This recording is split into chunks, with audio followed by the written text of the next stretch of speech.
Hey, thanks so much for finding the video. Do us a favor. If you haven't done so yet, please subscribe. Be sure to leave your comment. We love to interact. Enjoy the video.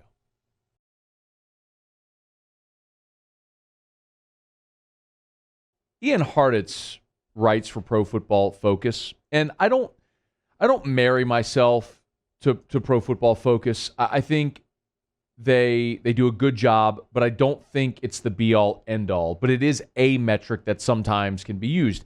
And Ian Hartitz mapped out every team in the NFL and looked at their rosters and where they ranked on offense and on defense and overall, and he put together this chart. And as I mentioned, it's not a be-all, end-all when I look at Pro Football Focus. I don't put all my stock in it, but it's just a metric that I like to use. So, Paul, would you pull that up? Like, if you're looking, if you're watching, there's just a lot of, it looks like a Christmas tree. It's a lot of reds and greens and dark reds and light reds. And it's basically the sliding scale of where they rank on the pass, the run, the offensive line, the receivers, and then on defense, pass, run, havoc, tackling, average. They rank it all out.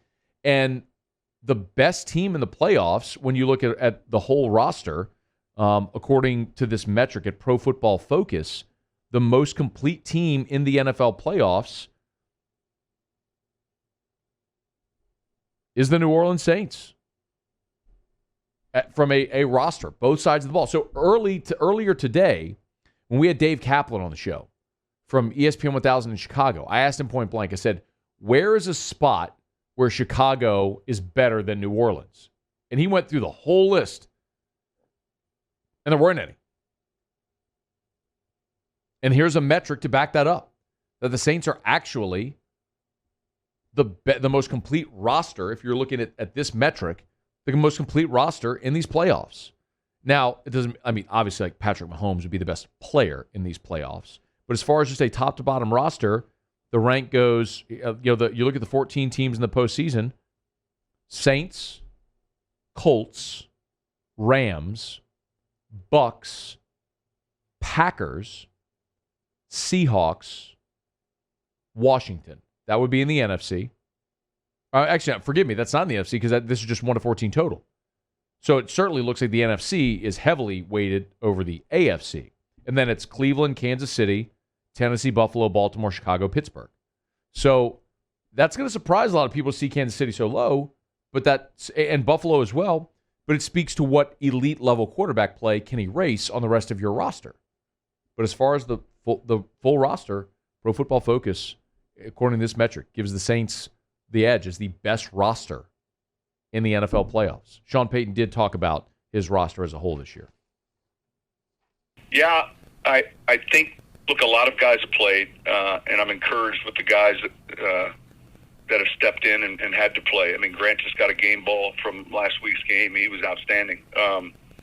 So the thing that you try to visualize is how you want the game to unfold coming up. How do you see it unfolding? Part of that's your personnel, and sometimes it can take on a life of its own during the game.